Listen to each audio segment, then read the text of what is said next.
성령 하나님, 이 시간도 우리를 감동하여 주시고 우리에게 필요한 말씀으로 채워주시고 우리를 향한 주님의 음성 듣게 하여 주옵소서. 예수님의 이름으로 기도합니다. 아멘. 구약 성경을 읽다 보면 우리 현대인들이 읽기에는 좀 불편한 내용들이 좀 나옵니다. 특별히 창세기 38장 같은 경우도 그래요. 읽다 보면 참 불편해요. 이런 이야기 없었으면 좋을 것 같은데. 하지만 이제 우리가 성경을 이해할 때 성경은 어느 시대를 기준으로 바탕으로 쓰여졌냐면 이제 고대 시대에 지금의 중동 지역, 학문적으로는 고근동이라고 그러는데 그 지역의 문화를 바탕으로 성경이 기록되어져 있어요. 그리고 그런 삶의 정황 속에서 말씀이 기록된 것입니다. 그러니까 성경에 기록된 이야기들은 당시에는 보편적으로 용인되지 않던 문화를 가지고 성경에 기록되어 있는 것이죠. 그래서 아직도 그런 여러 가지 성경에 있는 이야기들이 지금도 문화적으로 남아 있어요. 중동 지역에는. 지금 우리는 일부 일처제 사회를 살고 있지만 일부 일처제가 고정된 것은 얼마 안 됩니다.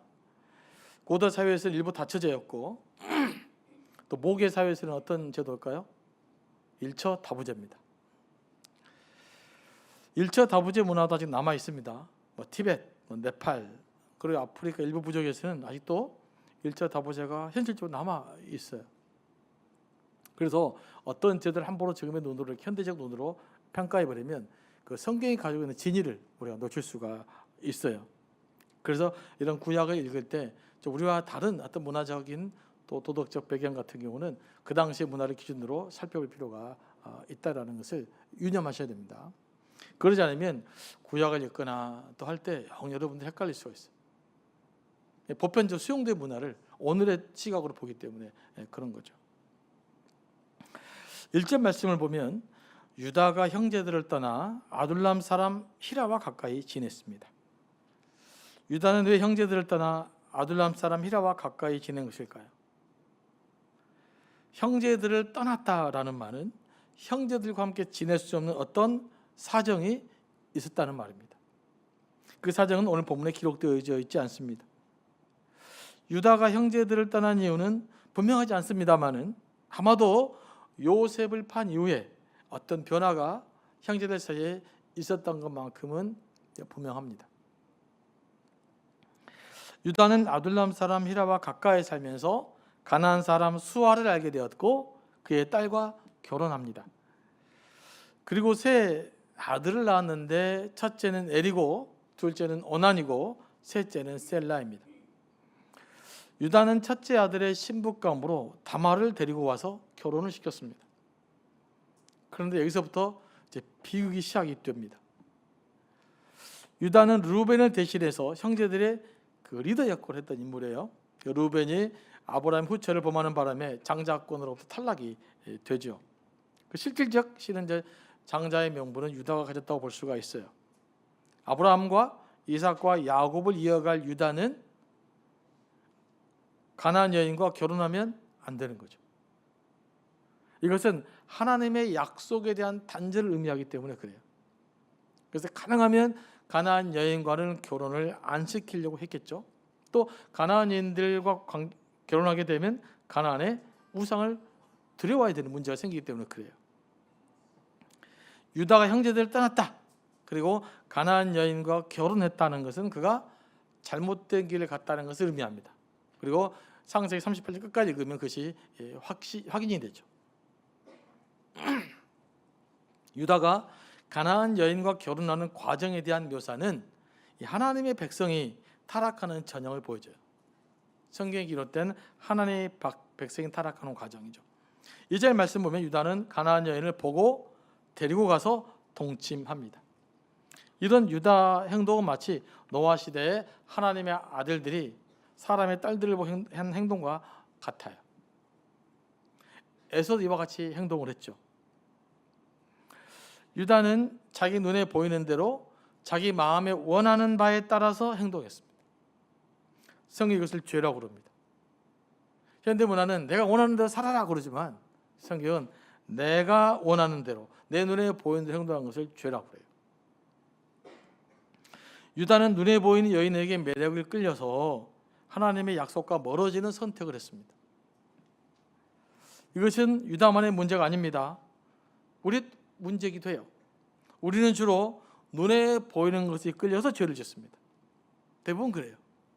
보지 않으면 죄를 안 지을 것인데 봐서 죄를 짓게 되는 것입니다. 우리 뇌 구조가 그렇게 생겼어요. 우리 뇌 구조는 눈에 보이는 것을 더 잘 기억하고 더 신뢰한다고 해요. 그러니까 사실을 이야기하는 것보다 거짓이지만 눈에 보이는 것을 보여주면 이걸 신뢰하는 것을 믿는다는 거예요. 이것이 이제 많은 사람들이 좀 페이크 뉴스가 돌아다니는 핵심적 이유기도 해요. 그래서 교육할 때 뭘 사용합니까? 시청각 자료를 사용해요. 그러니까 시청각 자료를 사용할 때 주는 효과는 첫째는 단지 기억만 잘하기 위해서가 시청 효과가 교육한 것이 아닙니다. 사람에게 신뢰를 주려면 시청각 교육을 합니다. 그러면 그것을 보고 자라는 사람이 그 내용을 훨씬 더 신뢰한다고 그래요. 기억만 잘할 뿐만 아니라. 그러니까 눈에 보이는 것, 사람들은 눈에 보이는 것에 일정 부분 미혹당하게 되어 있습니다. 누구든지. 그래서 안 볼 것은 안 봐야 돼요. 이런 유혹에 이제 미혹당하지 않으면 어떻게 되는가? 우리 눈에 보이는 것에 미혹당할 수밖에 없는데 이런 데 우리를 어떻게 지켜야 되는가? 이 문제를 오늘 다뤄보려고 합니다. 어떻게 지켜야 될까요? 무엇보다 영적인 기준이 선명해야 됩니다. 그러니까 영적인 기준이 선명하지 않으면 눈에 보이는 것에 휘둘릴 수밖에 없어요. 우리가 말씀을 읽고 또 큐티를 하고 또 예배 드리는 것은 뭐냐면 우리가 갖고 있는 영적 기준을 좀 선명하게 만들기 위해서 그래요. 명확할수록 그 기준 안에서 내가 나를 지켜낼 수가 있기 때문에 그렇습니다. 우리나라에서 가장 인기 있는 스포츠가 축구가 아니라 야구입니다. 저도 야구를 종종 봅니다. 뭐 1회부터 9회까지 본 적은 거의 없는 것 같은데 아무튼 틈틈이 봅니다. 근데 투수가 타자를 스트라이크로 잡을 때 이 원리를 사용합니다. 아셨습니까? 굉장히 야구가 과학적이에요. 처음에 공을 두 개로 타자를 잡으려고 할 때 눈에 보이는 볼을 선명하게 쫙 보여줍니다. 그러면 타자가 이제 준비를 하죠. 그러면 그 잔상이 머리에 남는다고 그래요. 그래서 전혀 다른 구질에 볼을 던지잖아요. 그럼 자기도 모르게 방망이를 휘둘러 버립니다. 그래서 보통 아웃되는 경우가 많아요. 그러니까 이것은 과학적으로 투수들이 타자들 현혹하는 전략인데 뻔히 알면서도 안 된대요. 이 다음에 무슨 공 예측을 하지만 이 뇌 구조가 몸에 적응이 안 되는 거예요. 그래서 타율이 안 좋은 자들은 어떤 타자들이냐? 잘 속아요. 그러면 타격을 잘하는 사람도 있어요. 그런 사람들은 잘 안 속습니다. 그들이 왜 잘 안 속을까요? 해설 들어봤으면 알죠. 왜 그럴까요? 그 사람들은 자기 스트라이크 존을 명확하게 설정해 놓는 거예요. 그리고 여기에 해당되지 않으면 무슨 공이든 아예 안 칩니다. 종종 3아웃 당하는 일이 있어도. 그래서 타율이 좋은 겁니다. 그러니까 자기 기준을 명확하게 정해놓은 타자가 타율이 좋은 거예요. 이거는요 영적으로도 마찬가지죠. 영적으로 영적인 기준이 선명할수록 우리가 죄를 짓지 않게 되고 영적인 기준이 선명할수록 유혹에 빠지지 않게 되는 거예요. 그래서 이 기준을 잘 정할 수 있게 되길 원합니다. 그래서 뭐 교회에서 세상껏 좋다고 이것저것 다 이야기해가지고는 영적 기준이 흐트러지기 때문에 별로 좋은 게 아니에요. 여러분들 설교를 들을 때도 이런저런 유튜브 제가 반대하는 이유가 뭐냐면 기준이 헷갈리게 되는 거예요. 우리 담임 목사 설교는 부족하다 그러면 뭐 들을 수는 있어요. 한 사람만 정해가지고 그것만 들으시기 바랍니다. 그래야 선명해지는 게 아주 중요하단 말이에요. 우리는 하나님의 약속에 대해서 복음에 대해서 아주 선명한 기준을 가져야 돼요. 그러기 위해서는 뭘 해야 될까요? 말씀을 가까이 해야 됩니다. 경건 훈련의 핵심이 뭐냐? 말씀을 묵상하고 그 말씀을 깊이 되새김질하면서 그 말씀을 나에게 적용하는 거예요. 그러면 내 영적 기준이 점점점 분명하고 선명해집니다. 그런데 우리는 말씀을 묵상하는 데까지는 또 하시는 분들이 있더라고요. 근데 그 기준을 나한테 적용해야 이제 선명해지거든요. 다른 사람에게 적용해요. 이 사람은 저게 문제고 저 사람은 저게 문제고 왜 너는 잘 못 살고 종종 그럽니다. 가끔씩 설교하고 나서 당황스러울 때도 있어요. 목사님 그렇게 삽니까? 그러면 이제 제가 당황스럽죠. 네. 잘 못 삽니다. 하지만 우리가 살아내야 될 거예요. 같이 가자는 거죠. 같이 해보자는 거죠. 유다의 장자 엘이 다말과 결혼했는데 얼마 지나지 않아서 죽습니다. 그 이유가 설명되어 있죠. 7절 말씀입니다. 유다의 장자 엘이 여호와 보시기에 악함으로 여호와께서 그를 죽이신지라. 엘이 무슨 악을 행했는지는 기록되지 않습니다만은 하나님이 참을 수 없을 만큼 악했다라는 것을 의미합니다. 그래서 죽임을 당한 것입니다. 왜 죽었는지 성경 기록되지 않습니다만 제가 추측해 보건대 전체 성경적 맥락에서 추측해 보건대 아마 이랬을 거예요. 자, 가나안 여인이면 뭘 섬긴 거예요? 우상을 섬기는 여인이죠. 하지만 성경 뭘 우상을 섬겼다고 다 죽이지 않습니다. 우상을 섬겼어요. 그래서 우상을 가르쳤을 겁니다. 그러면 아이들이 엄마한테 이제 우상 섬기는 모습을 배웠겠죠. 하나님을 섬길 때 우상을 섬기는 방식으로 섬겼을 거예요. 그러니 바로 죽임을 당합니다. 아론의 두 아들들이 어떻게 죽어요? 제사 지낼 때 다른 불을 드렸어요. 다시 말하면 제사 절차에 따라 드려야 될 불을 드리는 것이 아니라 이방에 행했던 습관을 가져온 겁니다. 바로 죽음을 당했던 것이죠. 아마 이건 주석이 없는 내용입니다. 제가 추측해 보건데 성경 맥락에서 보는데 그랬을 가능성이 굉장히 높습니다. 하나님을 예배할 때는 순수하게 드려야 돼요. 하나님이 보시 악을 행한 죄의 대가는 무섭기도 하죠. 자, 이렇게 큰아들이 죽자 당시 문화적 관습에 따라 다말은 둘째 아들 유다는 다말을 둘째 아들 오난에게도 보내죠. 그러면서 뭐라고 말합니까? 내 형수에게로 들어가서 자살하라. 그렇게 하지 않고 내 형수에게 들어가서 남편의 아우된 본분을 행하여 내 형을 위하여 씨가 있게 하라라는 것입니다. 그러니까 다말의 침실에 오난을 보낸 것은 성적인 쾌락을 위한 것이 아닙니다. 근친상간 합리화시키기 위한 이야기 아니에요.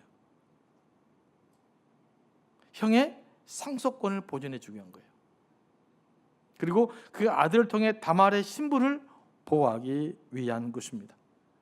가문의 유업을 보존하기 위해서 아들 없이 남편을 잃은 과부를 돌보기 위한 실은 사회적인 제도적 장치였단 말이에요. 근데 이게 좀 이제 원하는 좀 불만이 있었어요. 형수와 동침해서 아들 낳았는데 자기 아들이 아닌 거예요. 형의 아들이 되는 것이죠. 그리고 형의 상속권 누가 물려받게 됩니까? 그 아들이 물려받게 돼요. 그래서 그 씨를 형에게 주지 않기 위해서 땅에다 설정했다 이렇게 이야기합니다. 그러니까 동생의 의무를 다하지 않는 것입니다. 이 일을 여호와께서 악하게 보시고 그를 죽인 거예요. 둘째 아들 오난은 욕심 때문에 죽은 것입니다. 당시 법에 따르면 아내에게는 상속권이 없었기 때문에 아들이 없이 죽은 경우에 상속권은 누구한테 갈까요? 그 형제와 가장 가까운 친척이 소유하게 돼 있어요. 그러니까 오난의 입장에서 볼 때 형이 아들을 낳지 않고 죽었잖아요. 그럼 시간이 지나면 그 형의 상속권은 누구가 될까요? 자기 게 되잖아요. 바로 가장 가까우니까. 그런데 당시 문화로 봤을 때 장자의 상속권이 많을까요? 자기 게 많을까요?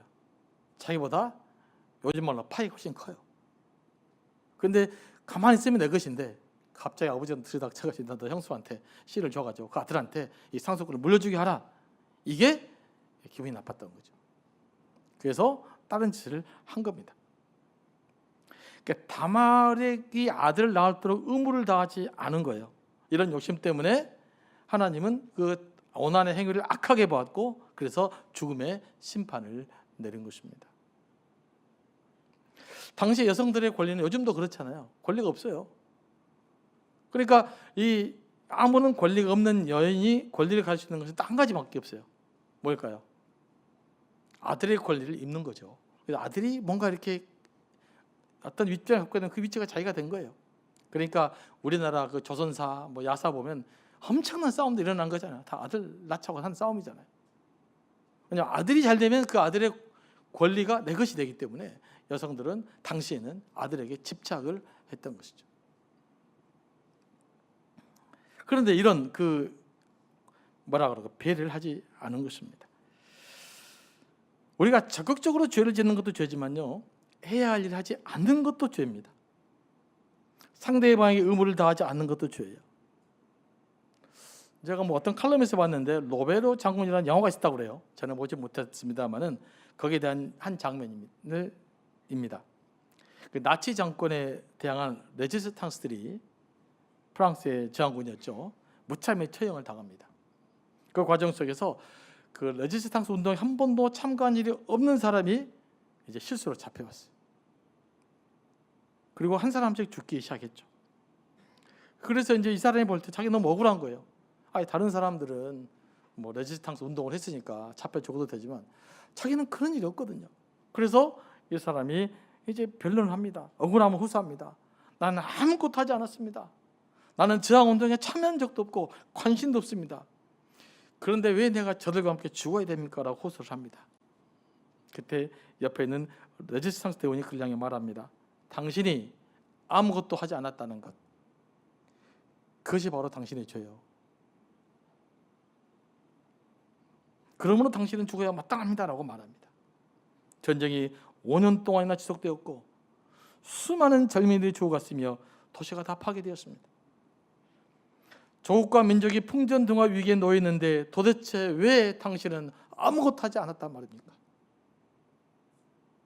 아무것도 하지 않은 당신이 곧 죽어야 마땅합니다 라는 장면이 있었다고 그래요. 상당히 좀 감동적이지 않습니까? 여러분, 우리가 아무것도 하지 않은 것도 죄예요.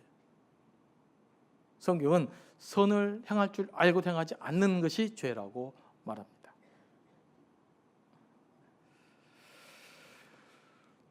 우리가 여기서 기억해야 될 것이 있어요. 지금 원하는 뭘 아는 겁니까? 다말이라는 과부가 사회적 약자가 됐잖아요. 사회적 약자의 권리를 보호하는 일을 하자는 거예요. 자기 이익 때문에. 그것을 죄라고 말합니다. 이건 오늘 예수 믿는 우리에게는 굉장히 중요한 의미가 있어요. 우리는 단지 내가 도덕적으로 죄를 짓지 않았다, 여기서 끝날 수가 없는 것입니다. 우리가 누군가의 권리를 짓밟았다면, 누군가의 권리를 인정해 주지 못했다면, 나의 힘으로 누군가의 권리를 무시했다면 그건 우리가 하나님 앞에 죄를 지었다라는 사실이에요. 그래서 우리는 가능하면 다른 사람, 특별히 좀 사회적 연약한 사람들의 권리를 짓밟지 않도록 노력해야 됩니다. 노력 많이 하셔야 됩니다. 여러분, 갑질 안 하고 살고 계십니까? 저도 가끔씩 이렇게 쇼핑하다 보면요, 화를 내고 싶을 때가 있어요. 근데 한때 저한테 인사하는 사람들이 많아가지고 화를 안 냅니다. 제가 서로 사는 게 목사가 화냈다 할까 싶으니까. 어쨌든 그러고 있는데 어쩝니까? 그런 경우가 있어요. 그래도 잘 참으시기 바랍니다. 조금만 소고하게, 구멍가게 이런 분들이 있어요. 그런 분들이 있을 수 있잖아요. 그런 분들은 특별히 잘 존중해 주시기 바랍니다. 그게 우리가 해야 될 일이에요. 그게 예수 믿는 사람들이 예수 믿지 않는 사람들에게 보여야 할 덕인 줄로 믿습니다. 하여간 쇼핑을 하거나 가게를 하거나 전화를 받을 때 절대 친절해야 돼요. 화를 절대 내지 마십시오. 그게 예수 믿는 삶인 거예요. 우리가 이 땅에서 오늘날 왜 예수 믿고 살아야 되느냐? 그렇게 안 살기 위해서, 누군가의 짓밟혀진 권리를 보호해주기 위해서 우리 예수 믿는 사람 이 땅에 존재한다는 사실을 반드시 기억해야 될 줄로 믿습니다. 이렇게 둘째 아들이 죽었어요. 자, 그러면 유다는 다말을 누구에게 또 보내야 됩니까?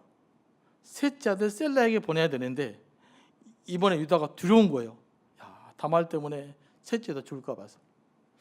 제가 유다라 그랬을 때도 그랬을 것 같아요. 아유, 둘이나 죽었는데 이 마지막 아들까지 죽으면 어쩌나, 이런 고민이 될 거 아니겠습니까? 그래서 다말에게 말하죠. 야, 셀라가 장성할 때까지 내 아버지의 집에 가서 있으라. 이 당시에는 이혼장을 쓸 수 있었어요. 근데 아버지 집에서 수절하고 있으라. 뭐예요? 명분을 쌓은 거죠. 아버지 집에서 끝까지 기다리고 있어 봐라. 셀라가 잘 장성하면 나 다시 데리고 올게. 그런데 이 말 배우는 뭡니까? 다말을 자기 집안 식구로 데려올 의사가 없었어요. 다음 주에 살펴보면 나옵니다. 전혀 없었던 거예요. 명분만 그렇게 한 거예요. 기다려봐라, 수절해라. 얘가 다 크면 데리고 올게. 실은 유다는요, 다말을 친정 아버지에게 보낼 것이 아니라 만약 셀라가 장상하지 않았다면 셀라가 장상할 때까지 딸처럼 보살펴 줘야 돼요. 그리고 셀라가 장사하면 이제 다 크면 몰래 결혼하고, 그다음에 두 번째 형수와 결혼해서 이 아이에게 씨를 주게 하고 형의 기업을 있게 만들어 줘야 되는 거예요. 근데 유다는 그렇게 생각하지 않았죠. 다말이 집에 재앙을 가져다 준다고 생각한 거예요. 그래서 그냥 눈에 안 보이는 친정집으로 보내버린 것입니다. 이게 뭐 지금 2000년 전에 이야기 같죠? 우리나라도 불과 몇십 년 전에 그랬었어요. 뭐 지난번에 폭삭 소가수다 뭐 거기서 나오던데. 자, 젊은 아낙네가 남편과 결혼했어요. 그 남편이 빨리 죽었어. 그럼 어떻게 그 시어머니가 며느리를 핍박합니까? 이 남편을 잡아먹은 뭐 그러잖아요. 이 남편이 뭘 잡아먹은 뭐 이렇게 이야기를 합니다. 그럼 핍박 그랬잖아요. 이게 다 사람의 마음이 그런 거예요. 유다에게 그런 마음이 있었다고 봐야 됩니다. 하지만 고분간이 아니었기 때문에 좀 나이스하게 처리한 것일 뿐이에요. 말은 셀라가 장상할 때까지 기다리라고 했지만 속마음은 다말을 셀라와 결혼시킬 생각이 없었던 거예요. 그는 자신이 감당해야 될 책임보다는 셋째 아들을 잃을까 두려운 나머지 다말을 눈에 보이지 않는 것으로 보내버렸습니다. 여러분, 우리가 문제가 생겼을 때 있죠. 이 문제를 회피하는 것은 굉장히 쉽습니다. 내가 책임질 일도 없어요. 눈 감아버리면 끝납니다. 하지만 이 회피는 해결책이 아닙니다. 여러분, 회피한다고 해서 그 책임으로 벗어나는 것도 아니에요. 여러분 책임 있잖아요. 눈 감는다고 책임 안 생기나요? 그 사람 안 본다고 책임 없어지나요? 절대 그러지 않아요. 영적 책임, 도덕적 책임은 더 그래요. 책임 회피한다고 책임으로 벗어날 수 없어요. 그러므로 성숙한 자세는 뭐냐? 문제 직면에서 책임져야 할 것은 책임지고, 다할 의무가 있다면 의무를 지고, 손해볼 일 있다면 손해를 보고 그 일을 해결하는 거예요. 이게 성숙한 신앙인의 자세인 줄로 믿습니다. 뭐 성숙한 신앙인의 자세이기도 하고, 이런 것들이 리더십의 기본적 자질로 갖춰져야 돼. 근데 우리나라의 리더십 문제는 이런 게 잘 안 갖춰진 거죠. 그래서 늘 문제가 생기는 것입니다. 우리가 영적으로 성장하려면 문제를 회피하는 것이 아니라 그 문제에 직면해야 됩니다. 용기가 필요하죠. 그리고 그 문제를 해결하려는 해결자의 중심의 의식을 갖고 있어야 돼요. 또 우리가 그 문제 직면하잖아요.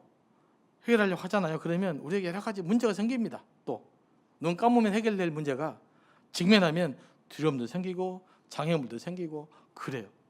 그러면 그 문제 해결에 가는 과정 속에 생겨나는 그 두려움들, 장애물들, 또 어려움들이 있단 말이에요. 그걸 어떻게 해야 될까요? 그것들 하나님께 가지고 나와서 기도하는 거예요. 그리고 그 문제를 하나님과 더불어 해결하는 거예요. 이게 신앙이에요. 그러니까 우리에게 수많은 문제들이 있어요. 직면하게 됩니다. 눈을 감을 때보다 훨씬 더 많은 일이 생겨요. 많은 부담도 생깁니다. 몰랐으면 끝날 걸, 모른 채 했으면 끝날 것을 내가 아는 채 가지고 책임져야 될 일이 생기는 거예요. 그럼 후회가 되죠. 괜히 안 채했다. 그냥 한번 넘어가면 끝인데. 그래서 문제가 생깁니다. 그러면 그 문제를 어떻게 하라고요? 하나님께 가지고 나오는 게 신앙이에요. 그리고 하나님과 더불어 기도하는 가운데 하나씩 하나씩 해결해 가는 것이 성숙한 신앙인의 모습인 줄로 믿습니다. 그러니까 그렇게 삶을 살아내야 돼요. 그리스도인으로서.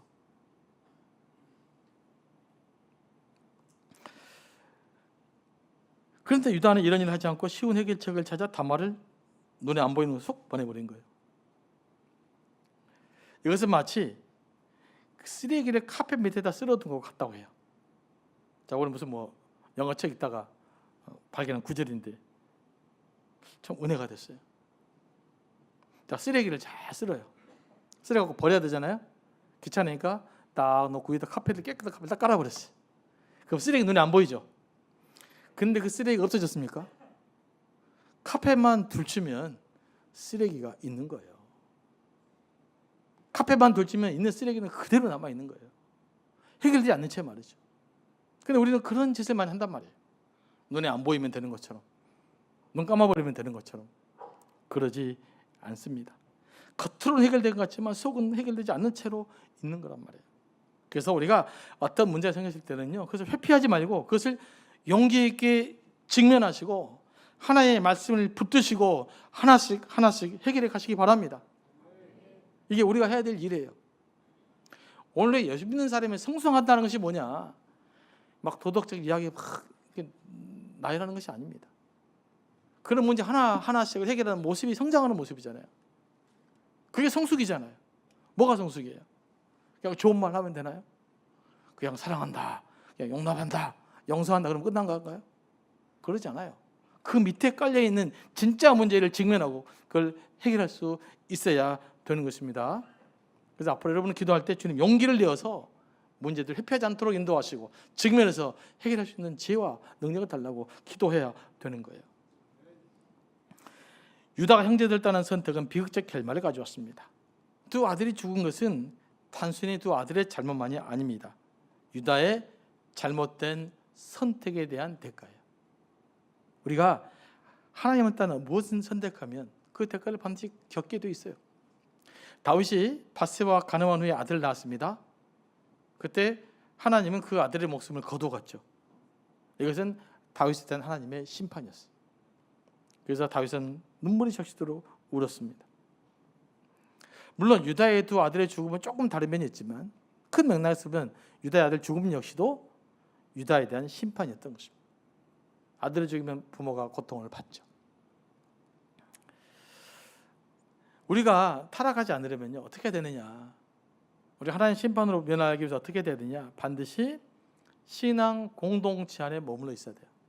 유다는 이삭과 형제들과 머물러 있었어야 돼요.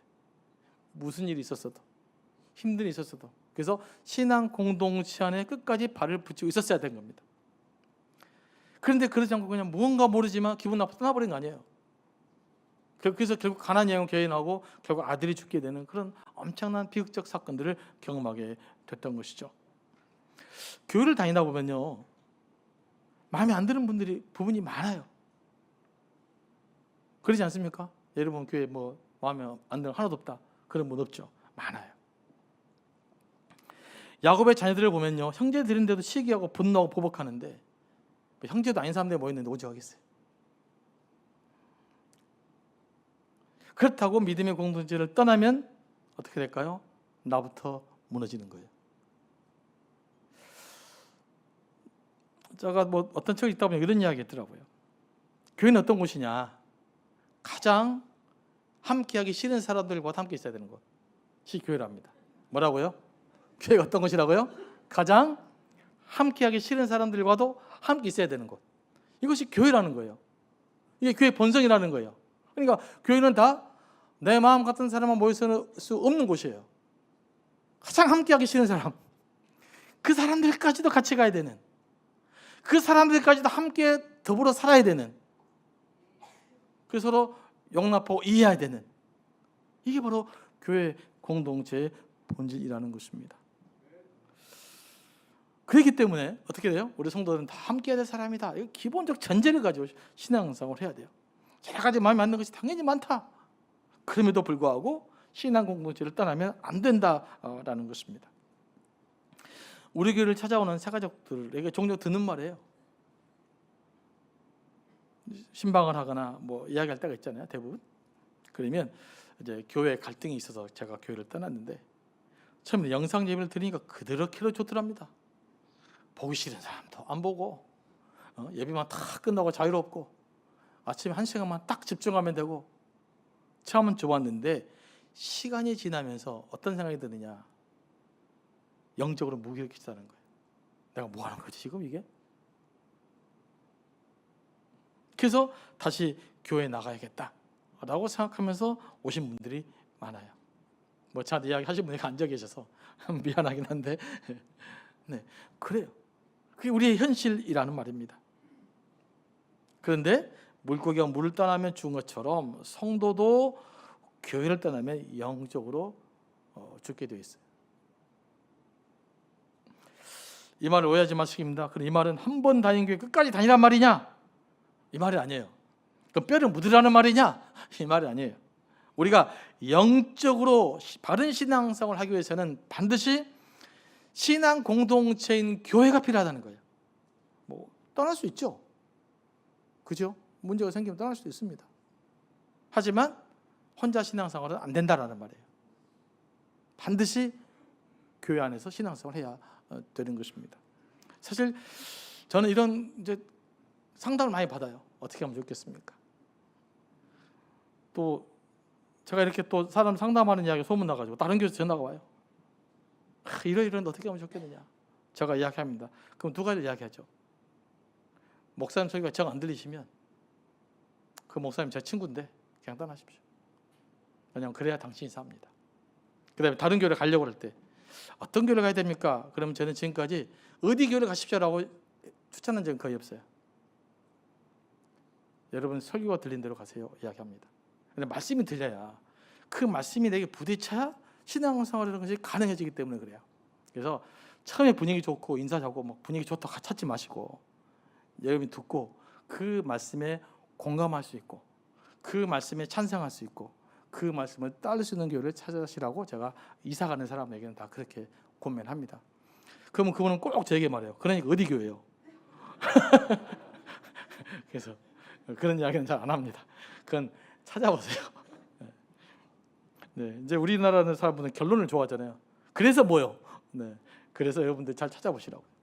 여러분들 한 말이 아닙니다. 그렇게 제가 이제 권면을 합니다. 반드시 그러나 뭔 필요하다? 교회 공동체는 반드시 필요하다. 혼자는 신앙생활을 잘 감당할 수가 없다라는 것입니다. 그런 의미에서 초대 교우들은 교회에 밖에는 구원이 없다라는 말을 했던 거예요. 이 말은 뭐냐면 혼자서는 신앙생활을 똑바로 할 수 없다라는 뜻이에요. 반드시 교회 공동체가 필요하다는 것입니다.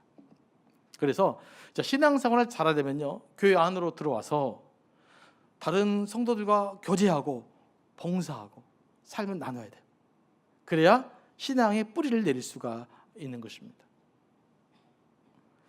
그래서 여기에 뭐 여러분들 중에서 아직도 등록 안 하고 계신 분들이 많이 계시는데 빨리 등록하셔가지고 사과님 받으시고 네, 공동체에 들어가셔서 뿌리를 잘 내릴 수 있게 되기를 소망합니다.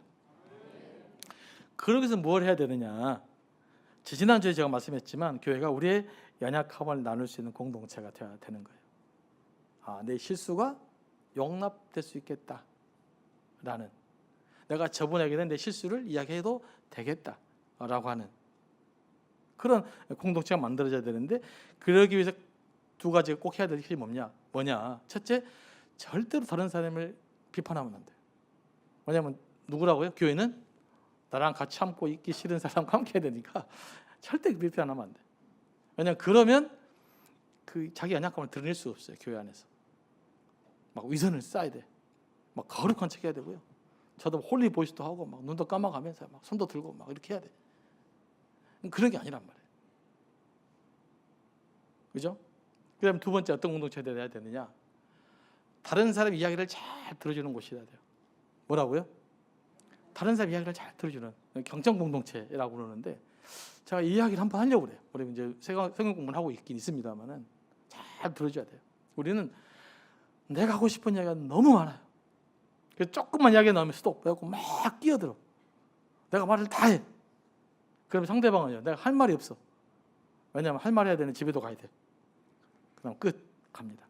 그래서 교회가 그런 연약한 자리가 함께 해야 되기 위해서 해야 될 일이 뭐라고요?